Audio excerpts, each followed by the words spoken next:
Saudi ലീഗിൽ Cristiano Ronaldo ഈ കൊല്ലം 4ാമത്തെ തവണയും പ്ലെയർ ഓഫ് ദി മന്ത് ആയിരിക്കുകയാണ്. അപ്പോൾ ആ സൗദി ലീഗ് എന്നുള്ള പേര് മാറ്റിയിട്ട് അത് ക്രിസ്ത്യാനോ റൊണാൾഡോൻ്റെ ലീഗ് പോലെ ആയിട്ടുണ്ട്.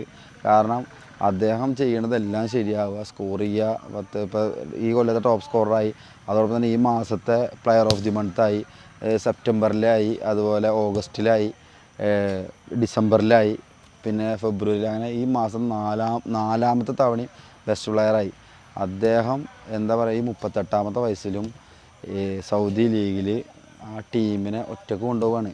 അദ്ദേഹത്തിൻ്റെ ഒറ്റ മികവ് കൊണ്ട് മാത്രമാണ് ആ ടീം ഇപ്പോൾ 2ാം സ്ഥാനം കൊണ്ട് പോകുന്നത്. കാരണം ആദ്യത്തെ 2-3 കളിയിൽ തുടർച്ചയായി തോറ്റെങ്കിലും പിന്നെ ആ ടീം സ്ഥിരത പുലർത്തി. ആ ടീം ഇപ്പോൾ സൗദി ലീഗിൽ 2ാം സ്ഥാനത്തുണ്ട്. ഇപ്പോൾ ഒരുപാട് ബെൻസിമ, അതേപോലെ കാൻ്റെ, അങ്ങനെ ഒരുപാട് പ്ലേയേഴ്സ്, ഫാബീനോ, അങ്ങനെ ഒരുപാട് പ്ലേയേഴ്സ് സൗദി ലീഗിൽ വന്നിട്ടും അവർക്കൊന്നും ചെയ്യാൻ പറ്റാത്തൊരു കാര്യമാണ് ഇദ്ദേഹം ചെയ്തുകൊണ്ടിരിക്കുന്നത്.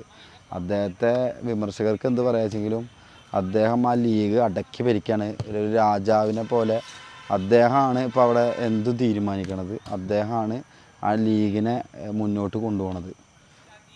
Hands of. 38ാമത്തെ വയസ്സിലും ഇങ്ങനെ ചെയ്യാൻ പറ്റുക എന്ന് പറഞ്ഞാൽ എളുപ്പമുള്ളൊരു കാര്യമില്ല. അത് നമ്മൾ അദ്ദേഹത്തെ സമ്മതിച്ചേ പറ്റുള്ളൂ. വിമർശകർക്ക് എന്ത് പറയാം, പക്ഷേ അദ്ദേഹം ചെയ്യുന്നത് വേറെ ഈ 38ാം വയസ്സിൽ വേറൊരു പ്ലെയർക്ക് ഏത് ലീഗിലാണെങ്കിലും ചെയ്യാൻ പറ്റുമെന്ന് എനിക്ക് തോന്നുന്നില്ല. അപ്പോൾ എന്താ പറയുക, ലെജൻഡ് തന്നെയാണ്, വേറൊന്നും പറയാനില്ല.